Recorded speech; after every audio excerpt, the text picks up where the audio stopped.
Well, good evening, everyone. It's a pleasure to see you here. In the words of former entertainer Carol Burnett, we have a really good show for you tonight. But don't worry, you're at the Hingham Library. This is a book talk, but we hope that you'll enjoy it and find it regularly humorous. I'd like to thank Harbor Media for coming to film the event, and I'd also like to thank the Hingham Library for giving me use of the room. What we're going to do is we're going to start with an audience warm-up, and then we will segue into a lively book discussion between me, Merrie Reagan, the author of the book, and Mary Jane Robinson, who is going to be the moderator. And she, Mary Jane, was as a fellow choir member, and she's also a part-time professor of finance at Northeastern University. She also likes sewing, reading, and community volunteer work. So she's going to be the moderator, which means she's going to be asking me questions and then and listening. And then what she's going to do is either encourage me to clarify, what I'm saying, or she's going to shut me off like a bartender so that I don't become long-winded. Good thing we're friends. But I think this is what moderators do, and even if they don't do it, that's what she's going to do anyway. So, and after the discussion, we will do a Q&A. We might segue back and forth from the discussion to the Q&A to have it be interactive, and then we will do a book giveaway after the Q&A, and then there'll be a vocal surprise at the end. So 2 vocal surprises, and that's it. So hopefully we can finish it in an hour. Yeah. Oh, okay. We so can be informal. So you're welcome to start. We're ready to start. Ready. Okay. Well, Mary, in as much as we are in the Hingham Public Library, could you share with us an inspirational encounter you had with the local renowned author, the late David McCullough? Mm-hmm. I will. I received a letter from David McCullough in 2016. It was the day before Christmas that I received the letter. And it was a response letter I had written to him in October. And because I had read a book that he wrote called The Wright Brothers, which I really enjoyed. I had never read anything that he wrote before. And I started it and I felt like it was, a little bit dry. But then because these 2 young brothers, it seemed like that's all they ever, I thought, do you ever go out on Friday night? And, but that's all they did was work on aviation. Yeah. Mm-hmm. And but then I realized if they didn't do that, they wouldn't be the Wright brothers. So then I grew to love the book and I couldn't put it down. So I wrote him a letter, page-and-a-half letter, indicating that I really enjoyed the book and would he comment on a few chapters. And he did. He wrote back and he said he enjoyed it. In fact, I brought the letter this evening. And here it is. You can look at it afterwards. People like artifacts, I think. So this is the letter that he wrote me.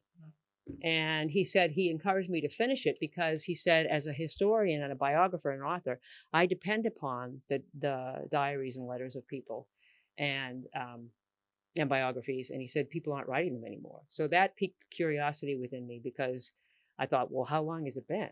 And I found out it's been since the late 1980s. It's been over 40 years since people have been writing, consistently writing diaries and letters. And I think that's very much influenced by the advent of social media. And so there's, people now, they know that what they say online is really not private. So that has crippled, not destroyed, but crippled intimacy, societal intimacy. And also, what was I going to say? It's because, and also too, because social media is so efficient. People do it and they, sometimes they're blurring the lines of what's appropriate and what's not appropriate. Well, so I hope there'll be a resurgence of diary writing. And when you think about it, as a historian, he was dependent on the written word. And as a result, he knows the importance of it. Right. And so few people keep formal diaries or records even of current events in their lives, of course. Yeah. Let me see. so I guess we've covered that. You, I think you have said, you consider David McCullough a literary parent, because I think that is the encouragement that he gave you to keep going. Yeah, and he actually, I watched an interview with him and Morley Safer, 60 Minutes, a few weeks ago. And I'm generally sure, due to that interview, because Morley asked him, said, "You're still using the typewriter that you bought in 1968. That was in 2012. So I'm generally confident in saying that that is the typewriter on which he wrote the letter that he sent to me. So it was over 40 years old. And he said, "Well, why do you continue to use it?" And he said, "Because it's the only typewriter I can use it that I can press a key and not, lose 4 months of work." I think a lot of authors, Yeah. stick with the format that they are So, used to. but also too, just that he, as a literary parent, he believed in authenticity. His writing reflects that. He believed in that we're all basically optimistic. And I think he would agree with me when I say that I think we're all created to be basically optimistic. And he also said something very poignant in the interview, that if you throw a pebble into water and you skim it over the water and you do it with grace and hope and perseverance, that the chances are that those ripples that the pebble makes are going to have very wide-reaching effects. And I think that's how he wrote. And I hope people see Life Flashes, a memoir, as such a book. Yeah. So briefly, tell us a little bit about Life Flashes, a memoir, and what it's about. Okay. It recounts author interactions with national, local, personal, and animal figures. It's a story about recovery beyond illness, unemployment, and broken relationships. And it's a testament demonstrating profound love remains amidst and beyond life circumstances. We'll get more into that, I guess. Okay.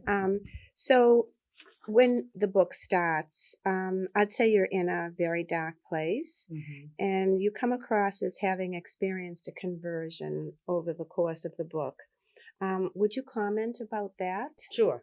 And I'll do it by reading directly from the book. Oh, I don't know how to do that and hold the microphone. Let's see. I'll just hold it. Oh, good evening. Good to see you. Not to worry. 15 minutes ago or less. So this is, you're right on time for chapter 1. Yeah, we just So this is chapter 1, Awakening, Monday, January 1, 2007. Donning a white turtleneck jersey, black pants, and light orange waist-length spring jacket, I stepped outside an apartment I am sharing in Weymouth, Massachusetts. Winter morning darkness surrounded me. The time was 5 a.m. Walking upon sidewalks aside Commercial Street and then High Street in Hingham, Massachusetts, caused me to again consider and face reality.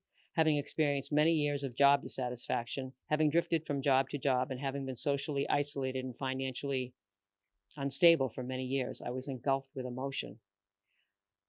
Darkness, resembling a level of internal dread I have undergone few times, overcame me. Chances are I will probably be leaving the world being emotionally ill, homeless, or both, I was thinking.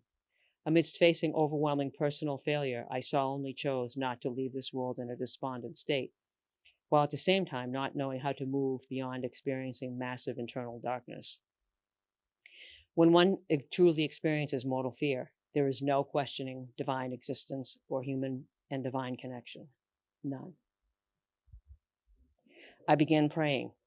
Utilizing simple nonverbal conversation enabled me to express personal wrongdoing for which I had been experiencing long-time remorse, and to convey accompanying feelings of hopelessness.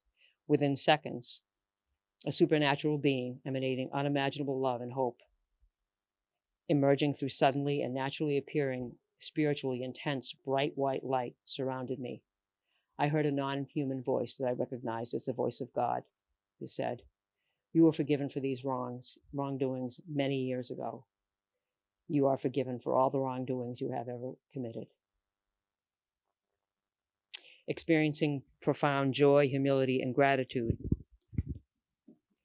as tears rolled down these eyes, I said, "Thank you, Lord." Adding, "God, I don't know how to begin again. I do not know step 1. Come, I will show you how to live again, God said. Profound, humbling, and calming contentment entered me. Renewed hope awakened me. Today, I stopped ingesting antidepressant medication, which had been prescribed for me for 2 years. Serenity has resurged within me. I am confident that genuinely and slowly reestablishing a trusting, respectful, and cooperative relationship with God, no matter how weak belief in God is the primary reason that healing or miracles happen. I am also genuinely certain that I will not seek or consume prescription medication again, and I have not. It's been 15 years. So do you want me to go to the chapter at the end that shows the change of attitude, or do you Let's want? get to that. Maybe that's up to you. It's a boss, I guess. Okay. Well, you wrote that in 2007. Right. And I think whenever we come to author presentations, we like to hear a little bit about how your book happened, how you had the discipline of writing, when you wrote, how you wrote. So I had a question on, what did the writing, when did the writing process for Light Flashes begin? And at what point did you think to yourself, I might write a book, this could be a book, and I think I'll publish this book? Well, it began in 2007. I didn't intentionally do it. I've been writing a diary before, but I was not content with it. And so I all I know is when I started, I said, I'm going to start writing again, and I'm not going to sugarcoat things, but I'm not going to wallow in self-pity either. So I just started writing, and I found it very inspirational. There were a lot of times when I was writing and I felt this electricity coming through my hand, and I looked at what I was writing. I said, I didn't write that. I couldn't write that.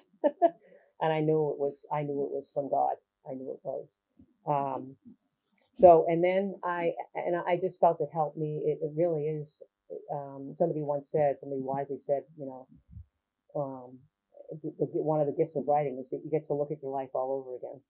And that's exactly what memoir writing allows you to do.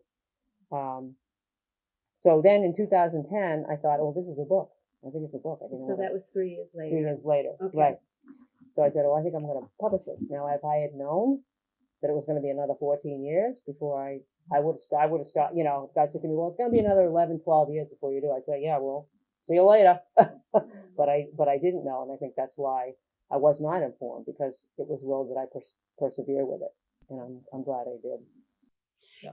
Can you tell us a little bit about the publishing process? Is that very difficult? Well, I know that I probably would have, what I found out is I probably would have started with an editor a little bit earlier than I did, because, I kept thinking, I can do this. And I did do it. But then I brought it to, independent publisher 11 years later, thinking about publishing a couple of months, because I've done so much editing. I've worked with a couple of editors. So if I could interrupt. So at one point you said to yourself, this is the end, and I'm done, and I'm ready to have a book. Okay. So then I went to present it to the independent publisher, and they said, good story. We need more editing. I was like, what? So it was a year after that it was published. But I'm, it's been a wondrous journey. Like giving birth a little bit. Yeah. So you had different editors? I did. I worked with a couple of editors. I did it alone, and then one of the benefits of working with an editor, couple of them. Well, first of all, they can see things. It's like having any kind of a second, aside, second set of eyes. Right. A second set of eyes. And they can see things that, that they saw things that I had been looking over, going over for months and didn't see it. But then in turn, which really surprised me, was that, after they turned it back to me, I saw things that they couldn't see, because I'm the author of the book. So it was a really interesting process. So. Anything else, Your Honor? I was going to say. And anybody else a question about publishing? Sometimes. Yeah, if you have a question about the book or. So in the editing process, do they change your sentence structure, or do they tell you to elaborate on certain? Well, you collaborate with them, and I said, there's a certain writing style of the book, and I said I I don't want that changed. And so there was a little bit of collaboration going on there. But I also learned with writing style too, that it's like doing it when you present a new writing style, it's important for you to think about the audience, because if you give, them too many changes, they're not going to read the book. It's just too much for them. So it's important to be respectful of where people are. So, yeah. Consider your writing style to be? That was my next question. Oh no, I just asked. It really, and it was a perfect segue. No, I was thinking, the structure of the book is a little different, and Yeah, it's Mary can unusual. talk about that, I think. But that was also inspired. I didn't intend to do it. I just felt it was really one of the things I wanted to do was limit the use of the word I. I just, off the top, I just thought that's really boring, going I. It'd be like I. So I would, instead of saying I would say, this day found me doing such and such a thing. Or I might say I wrote a note to self, something like that, because I think I wanted to find a balance.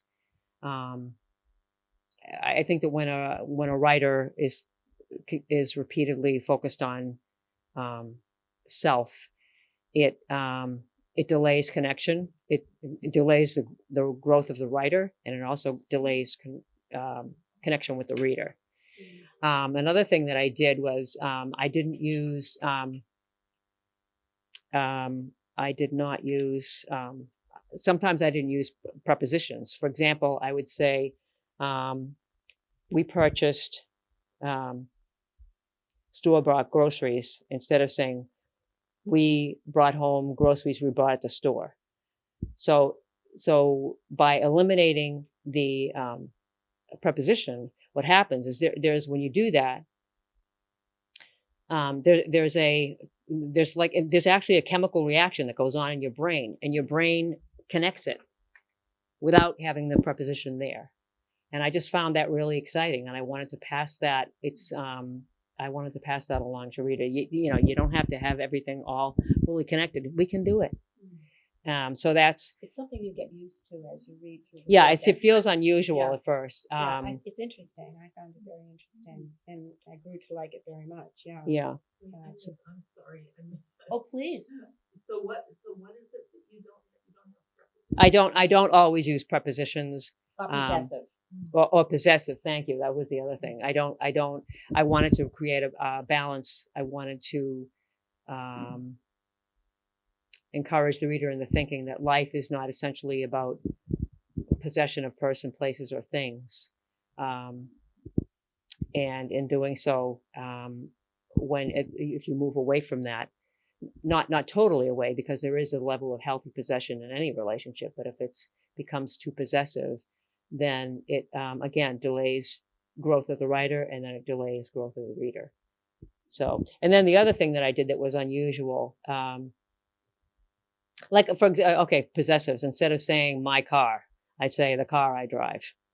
I would say of that as you were writing. Oh yeah, and I would say, I wouldn't say my sister. I'd say Sister Lizzie. And you'd know it. I might say my at first, but I'm not going to say. I didn't say it over and over again because it's not necessary. The reader knows that. And then there's and one time there were times when I capitalized improper nouns, like the word. One day I was out walking with dog Jura, and he was nearly hit by a truck driver. And so then I didn't capitalize it first, but then I gave the truck driver the name truck driver with a capital T and a capital D, because I wanted the truck driver to be of equal footing with me and Jura in the story, because he was very heroic. He swerved across a road. He was driving an 8-wheeler truck, and there's Jura running in front of him in order to connect with a barking dog, So so I just thought he was very heroic, and I just found that really interesting to be able to do that. And I didn't always capitalize the name of I didn't always capitalize the names of family, like brother so and so or sister, because I thought with friends or companions or soul brother, we read about them. We don't capitalize them, the name, those soul brother. So I'm not going to do it. We're all like everybody else. Okay. Another structure in the book that I found very enjoyable, in part, not every reader would have to be, but because we're more or less contemporaries, was that your chapters are broken down by year. Mm-hmm. And you write about what is going on in your life during this year, Mm-hmm. but you write with very detailed historical accuracy of what is happening in that year. Could you give an example of that? Yeah. I don't know if I can, but I can. I wasn't ready for that, but I wasn't ready for that question. But I think I'll just say overall, I felt that as a journalist, it wouldn't be responsible for me to write about things going on around me, around all of us, because we are all affected by things going on around, not only within us, but things around us every day. And I'll give you an example if that's helpful. Like the presidential election, a year when there was a presidential election. Yeah. And Barack Obama, for example, was elected to president. Mm-hmm. And so what, I don't know what the question is. In that year, chapter 7, for example, is President Obama. Right. And then other things going on in your life. So you introduce that historical aspect of what's going on in that year, not only with yourself, but what is happening in history. Yeah, I think a lot of times you really don't know how it's affecting you.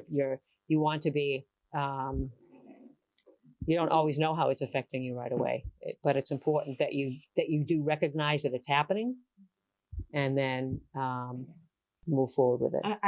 I like the structure of the book very much that way. Okay. So who are the readers of Life Flashes, a memoir? I think I can't really definitively say that, but I can say that if you can answer yes to any of the following questions, you may be a Life Flashes reader. I feel like I'm one of the blue collar comedy tour saying, you may be a redneck if. But anyway, if you are interested in going on a wondrous, uncertain and rewarding journey with a fellow human being who's also an author, are you someone who wants to join nonfiction characters who are traveling through time and yet are being influenced by historical current and yet to be events? Do you want to read a book that people are going to be talking about 50 years from now? Do you savor literary writing that is intellectually stimulating, thought-provoking, and entertaining?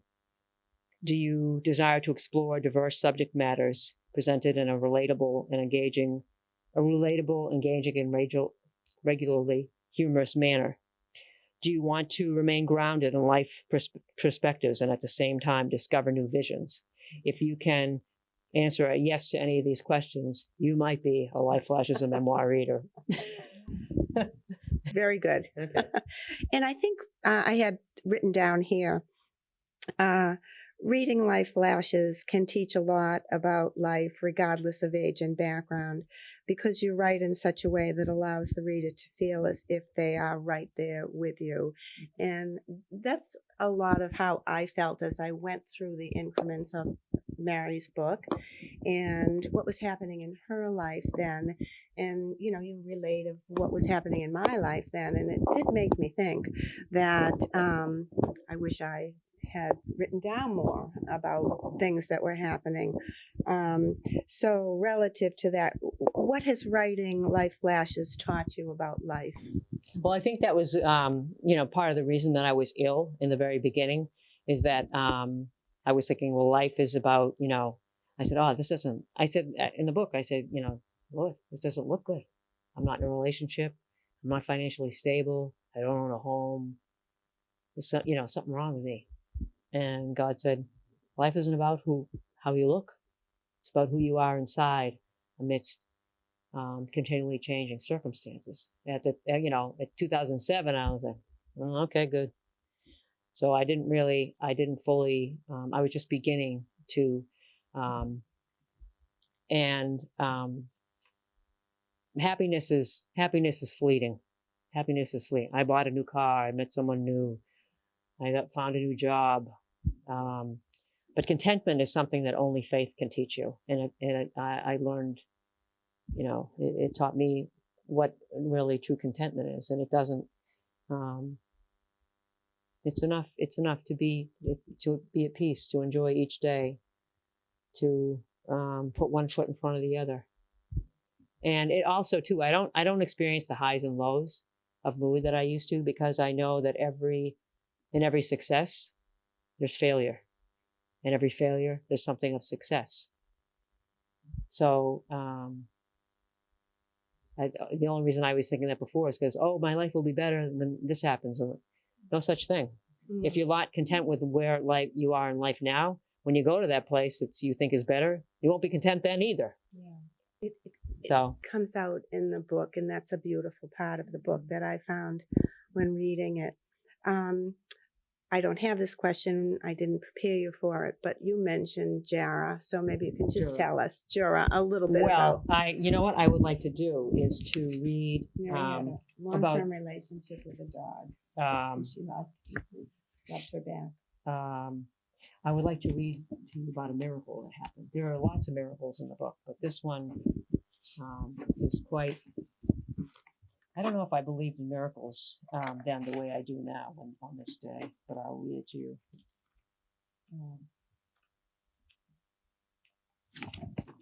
Okay. Monday, August 31, 2015. Late this morning, Jura and I were walking inside Norris Reservation, the woodsy habitat in Norwell, Massachusetts. It's approximately 6 miles from Cohasset and 5 miles from neighboring Scituate. Today, the atmosphere was hot and humid.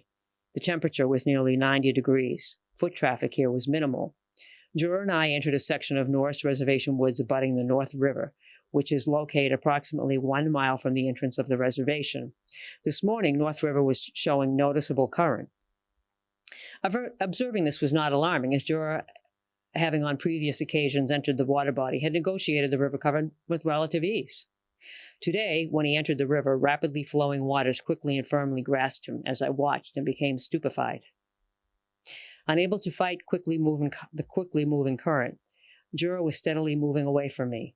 For a moment or two, I believed I could save him. Seconds later, I realized I did not harbor sufficient swimming strength to enable me to rescue him. Standing on the riverbank, experiencing emotional paralysis and intensely grieving, being unable to aid Jura, I called out to him, expressing love and sorrow. Suddenly, a voice bursting through clouds addressed me. The voice, evidencing unexplainable, massive physical and spiritual energy, said, "Mary, do not be afraid. I'm here." Almost instantly, a small motorboat, navigating around a river bend, miraculously appeared.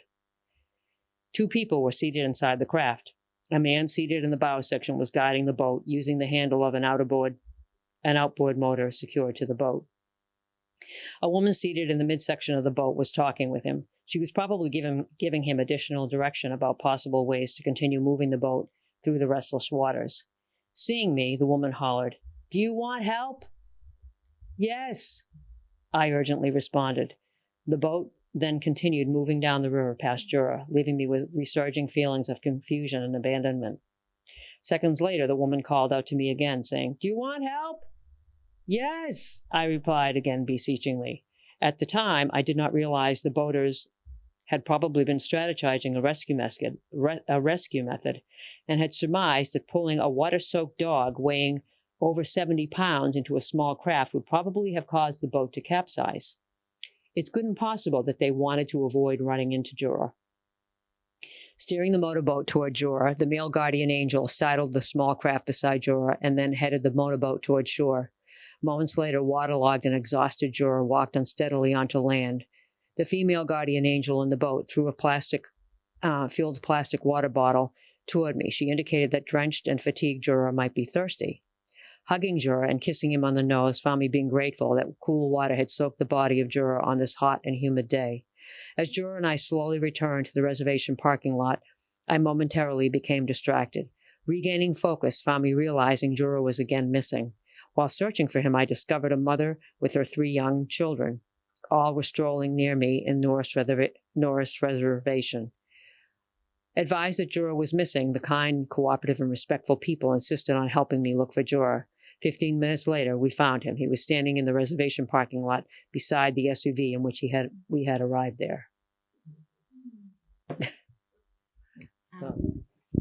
And while you're commenting on that, and I remember how lovely your writing is, but it also takes place all around Hingham, On the South Cohasset, Shore, yeah. all on the South Shore, and Yeah, you were Weymouth, Quincy. outside a lot Yeah. with Jura. With Jura, yeah. And there are beautiful descriptions of the ocean and the woods and all of the places that you went, and lovely. Mm-hmm. Made me want to visit some of those places that I had not visited, even though I live on the South Shore.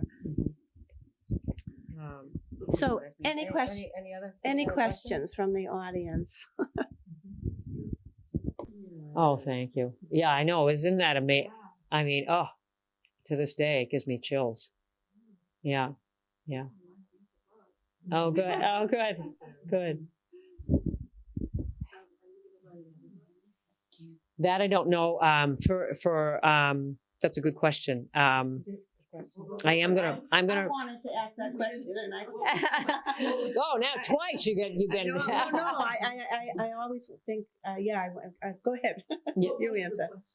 Are you going to write another book? And I just said I don't know. I'm going to continue writing. I think I'm going to continue writing. I don't know about a book, but I think that connecting with readers is the icing on the cake for a writer. And if you don't want to, I know, writers want to do that in varying degrees. Every writer isn't the same, but I think, I don't know why somebody would want to write and not connect with the readers. I just think that's why you do it. That's one of the phase you're in now. Yeah. I really enjoy it. Yes. I haven't read the book yet. Yeah. Oh, not to worry. Is it a journey? Very much, very much, very much a journey. Okay. Yeah. I mean, I didn't plan on any of the, places that I went to. It just how it evolved. Well, I mean, starting as one person and then getting into or revealing the turmoil or the tragedies, and then how you emerge from the other side of that. That's what I mean by a journey. Yeah, but it's not really focused. It's not essentially focused on me.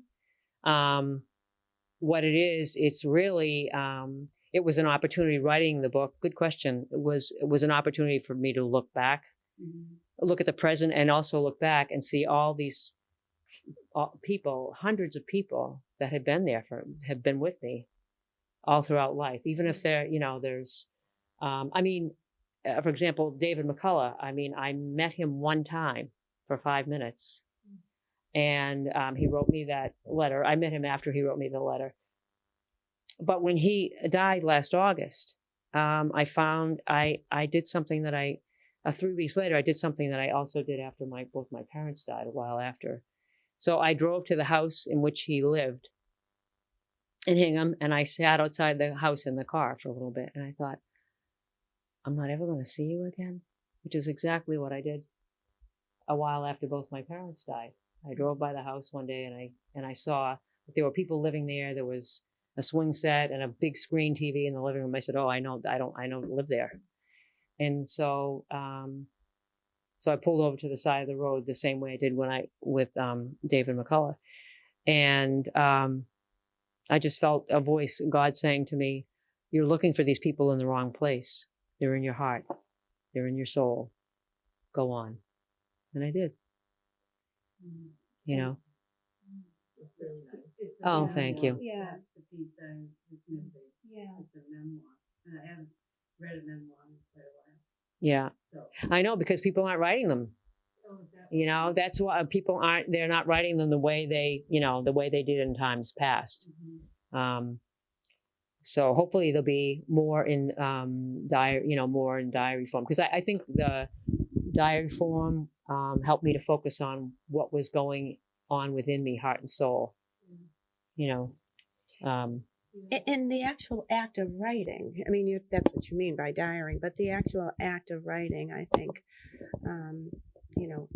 kind of clears your head and gives you an idea of what's going on when you see it, instead of all of it moving around. Yeah.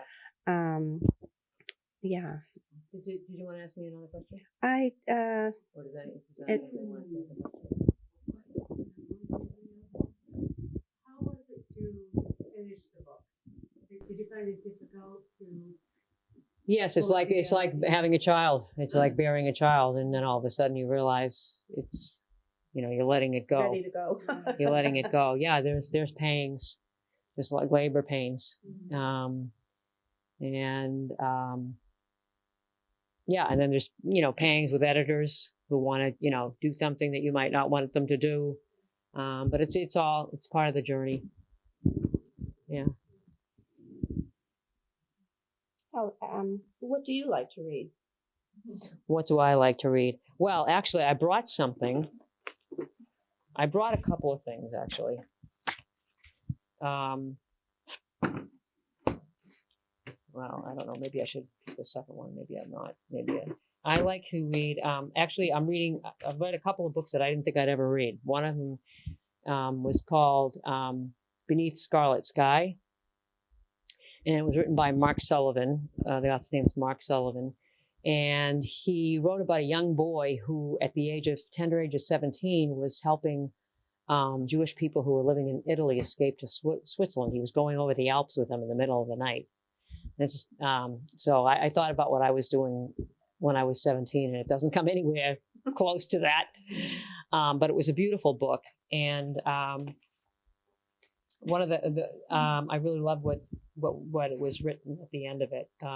At the other, I love that. Yeah. So this is a very, very last paragraph of the book, and it's based on a true story about a man named Pino Lella, and he just died a couple of years ago. So it says, "I will be 92 years old next year, and life continues to surprise me. We do not ever know what is happening next, what we will see, who or what will come into our lives, or who or what we will lose. Life is change, continual change, and unless we find humor in life, life is drama.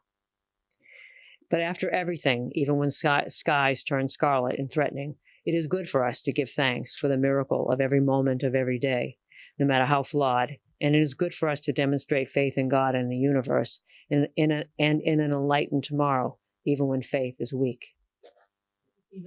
Even when faith is weak. Yeah. So. That's lovely. I didn't know that was from the book. I didn't know where you sent that to me, and I wasn't sure of the source. Yeah, that was from that. Then I don't know, I think people like, they like visuals. So I want to show you something. It's something else I brought. Where's that picture of Charlie Baker? Yeah. Oh, there it is. So I wrote when Governor Baker became governor, former Governor Baker now. I went to an event at JFK Library, and he was speaking. And before I went, I was like, "Oh, another political event. I really don't know if I want to go to this." But I went, and it was in 2015, and I really enjoyed listening to him. I thought, oh, this it was a really interesting presentation, and I won't go too far into that. But then a few years ago, I don't have any. There's no pictures of politicians in the house, not because they're there's I just haven't put pictures of the politicians in the house. But Touche. Okay, good. I have to admit. So I saw this picture a few years ago. It was in the several years ago. It was in the Boston Globe, and it's a picture of. You saw that, right? Yeah. And this is a picture of Charlie Baker with a dog, and a man. And I thought, I took one look at that picture, and I said, that dog looks so happy to be in a picture with him. That I said, I'm glad he's the governor of Massachusetts. So when I'm still there. I haven't put it away. That says it all. So it does. Am I wrong, or does that look happy to be in the picture with him? I mean, he's like, oh, right, me too. Right. It looks like he's part of the selfie, you know, it's like. Yeah. And then the man behind him, he's loving it too. I know. You know? Does he remind you of your dog? The guy that- No, Juro was a Labrador Retriever, and he's a big Saint Bernard. No, he's a Newfoundland. Oh, is he? Yeah. Oh, see, shows you what I know. Yeah. So anyway. Oh yeah, Goofy Newfie. There's one that lives Goofy Noopy. There's one that lives around this neighborhood. I always stop when I see them. I didn't actually notice that. Indeed, you can tell by the There's a eyes. guy in the back with a photo bomb. The man behind the dog. I didn't No, have it's any. nice. The whole picture is nice. It is. It is. Yeah. So I didn't have any other formal questions. okay. Anything else? We can do the Q&A now before we wrap. The dog. Is that a big part of the book? His passing? Well, I did write about that at the end. I'm just trying to think if I can find it. I had. I will talk with you. I did. Yes, he passed in November 21st of 2017. He was almost 17 years old, and a few weeks after I remember writing in the book actually at one point. He was maybe by the time he was like 15. I said, I know someday, Jorah will leave me, and I said I can live without Jorah, but I don't know how I will do it. So I was, about 3 weeks after he died, I saw him. He was standing in the kitchen, and I said, "Did you come back?" And he said, "Yes, but I can only be here for a few minutes." And so I hugged him, and I could feel the fur on him. I could feel the blood running through his veins. And then all of a sudden he was gone. And I woke up and I realized I'd been dreaming. So, and then I said, Jorah, why did you come back to me only to leave me all over again? I was bereft. So 3 weeks later, a few weeks later, I remember the story from the Bible, and these men that loved Jesus very much were walking along, I think it's called along the road to Emmaus. Oh yeah, they were walking along the road to Emmaus, and so Jesus is walking by them, and he says, "Well, what's going on?" And they're like, "What do you mean, what's going on? Don't you know what happened? We just lost someone we love very much. He was crucified." And so he walks along with them and he consoles them while they're talking. And then they decide to share dinner together. And when Jesus breaks the bread, they realize it's Jesus. And so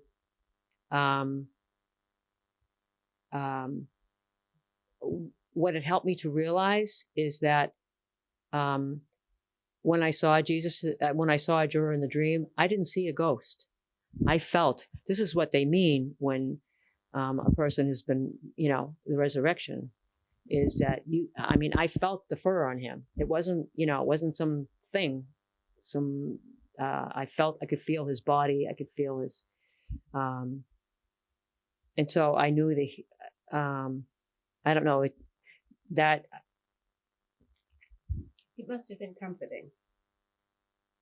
It was bewildering though. Can you imagine someone's dead and you feel them as though they're alive? It was bewildering too, but love is bewildering. But it helped me. I felt as though, and then I realized what God was saying to me through Jorah is, and Jorah was saying, is I didn't leave you. I love you. And I'm not ever going to leave you. The way we express that love has changed. That's all. So that helped me. And that both my parents had died then too. So that helped me to process that. Does that answer the question? Yeah, and was that in the middle of the book? In the end. Toward Yeah. the end. Yeah. Toward the end. When I met Mary, I knew she didn't have Jorah any longer, and I read the book, And the relationship was a beautiful relationship that you had with him. I mean, it really was beautiful to read about throughout the book. And you get accustomed to the two of you being together so much. And I started to think as I was getting towards the end of the book, how is Merrie ever going to handle? Because I knew he had gone. And I mean, of course, we outlive our dogs typically. So I wondered how you would do it. And it's in the book. Well, you know, I just thought I couldn't. Jura gave me, animals are evolved in ways that humans aren't. I mean, no human being's ever going to no dog's ever going to send a man to the moon. But animals are evolved in ways far beyond humans in a number of ways. And Jura, in all the time that I knew him, and I know he was this way throughout his life, I didn't ever, not once did I ever see him be nasty, mean, selfish, greedy, pushy. Not ever. Not ever. And I know that I won't know love like that again. And so I appreciate, although miserably many times, I appreciate what he gave me, and I don't want to dishonor that. And that's how I go on. It was a gift, such a tremendous gift. Love of any kind is a tremendous gift. So. Anything else? Questions? Okay. So do you want to, I guess that, well, I was going to, here I go, being weird. Not being weird, but, I encouraged you. Yeah. I think, where's my pocketbook? When I went to see David McCullough, he did a presentation at Derby. Was it here? Oh, it was not here. No, he did a presentation at Derby Academy in 2016. And at the end of the presentation, he played the piano for us. He sang for us. And I thought, that is so enchanting. And I said, okay, well, that's what I'm going to do in memory and honor of him when I do it. I'm not going to play the piano. Believe me, you don't want to hear me play the piano. I can't read music, but I will sing a song at the end. So the one that I'm going to sing tonight is, I can find it on my Spotify. When You Wish Upon a Star. Okay, here it goes. Okay.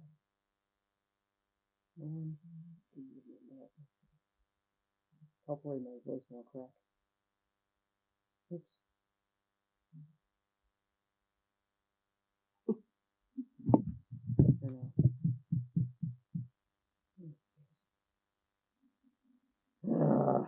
Sorry about that. I don't know, maybe I won't be able to do it. Let me see. YouTube. Maybe we can also. Actually, I do have another question. Good. Oh, cool. Good. Okay, good. Well, they say people are, the first thing that people are most scared of is public speaking. The second thing is death. Yeah, I mean, that's what I've read that. Yeah, Have you heard that? I have. Because most people are terrified getting up in front of an audience, and so I wanted. But you said that this is the icing. I haven't heard from Owen in 24 hours. I will answer that just in a second. You can do the song first, and then you. No, I'll answer your question first. I mean, it's a cool app. It's called Simply Sing. It helps 5, 4, 3, 2, You can sing the songs you love, get instant feedback. You can look. Okay. I don't want you to lose it. All right, I'll do that. I'll ask Eric. Hopefully, I'll do it justice. When you wish upon a star, makes no difference who you are, anything a heart desires can come to you. If a heart is in a dream, no request is too extreme. When you wish upon a star as dreamers do. Fate is kind. She brings to those who love sweet fulfillment of secret longings.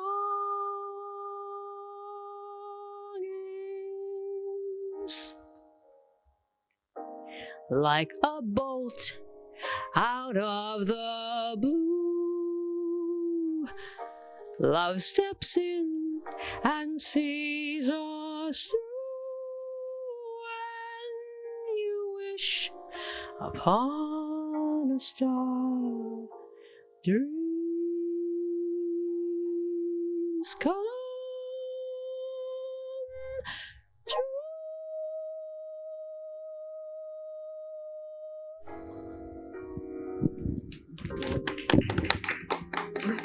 Super song. Yes, simple. So maybe you can add to the question, are you nervous about singing in public?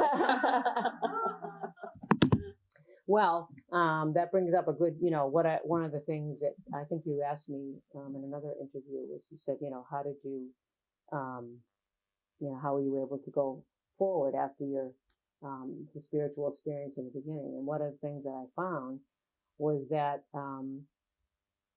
when you recover faith, you recover passion for living.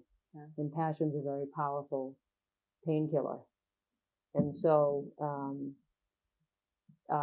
when I'm about to, do something that I just focus on, I find that when that was an essential part of recovery is learning to focus on passion. As soon as your life is focused on proving how good you are and how, it's a continual, it's not as much of a struggle now because I realize it's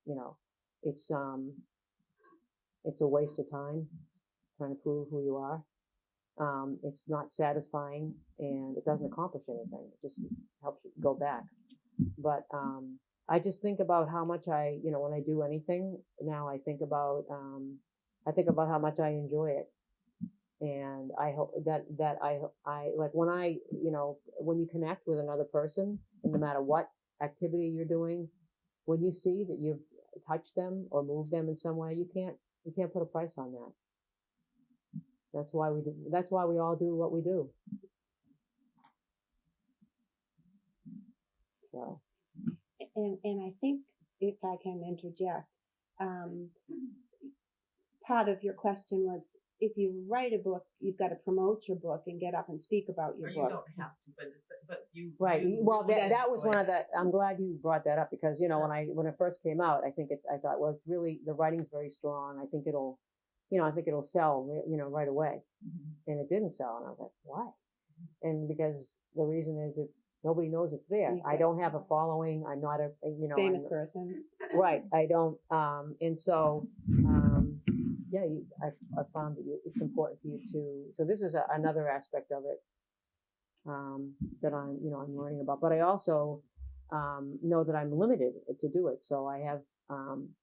I've been talking with a publicist about, and I might work with a publicist because they know how to market in a way that I don't. And it's one of the rules that I use is that I won't ask somebody for help with something that I know I can do. But I said it's foolish you not to ask somebody for help when they're marketers. They know how to send word out to people all over the country. I could do that too, but I don't know anybody, and it would take me 10 times as long as it would them because they know other people. So I just said, it's foolish of you not to ask for help. But on the other hand, be careful about who you ask for help. In a good way, build relationships by word of mouth as much as is possible, because you want to be careful. You want to be the foundation of any relationship is trust. If there's no trust there, then there's goodwill, but there isn't anything beyond that. Were you affiliated with a church, or are you affiliated? You you talk about, you know, kind of your revelation and your finding faith. I'm just wondering, was there a, you know, a before that January 1st that you read to us about? Well, I had, speaking you know, as to far you as and- church goes, I had been in and out of church for decades. I'd been in and out, and I feel as though God allowed that to happen, because when I was going into church, I was like, oh, I want to be as faithful as these people. They come every Sunday. I want to prove that I'm as good as them. And so God said, nope, see you later. That's not why you're here. And I didn't understand it. And then but I've missed people. And I realized too, you know, that I was actually, and then I said, I don't need church. I'm very independent. I don't need, you know, I don't need that. But then I realized when I went back to church, I realized I was shooting self in the foot all those years, because, it's good to be, you know, it's good to be solitary, but, it's also, it can be isolating if you don't balance it with community. And I said, and so when I went back to church, I would, you know, I'd find that people were saying prayers that I didn't say, or I did something that they didn't do.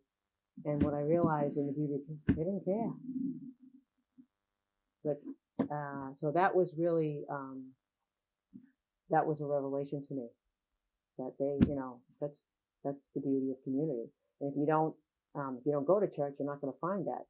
You know, we're not all. One of the things that a minister said to me when I first went back is, there's 300 people that come to this church every week. Not one of them is exactly alike. What? That not one of them is exactly alike. Like the other one. You know. So I think that a balance of, a balance of solitude and community is very important So for it didn't mental. change. There wasn't a big change then from that January 1st. Well, there was. I mean, in terms of church, there was. I didn't. Yeah, but I didn't start It going. was more in your being. It's my whole life attitude. So when I was ill, what people thought of me, what size house I lived in, what kind of car I drove, that was all. That was on the front burner, and then God was on the back burner. When I began to be well, God was on the front burner, and everything else was on the back burner. Oh, you might drive a car, you might not. You might live in a house, you might not. You know, you might be wealthy, you might not. It's, you know, all those things are accidental. It's who you are inside. No, people don't really care about, no matter what they say, people don't really care about anything else but who you are really inside. You know. And if they do, then they're focused on proving and not passion. So, anything else? Great. It's all lovely. Everything up there. Oh, Yeah. thank you. I mean, on her behalf. Well, They thank did you. a nice job. Oh, They did a thank nice you.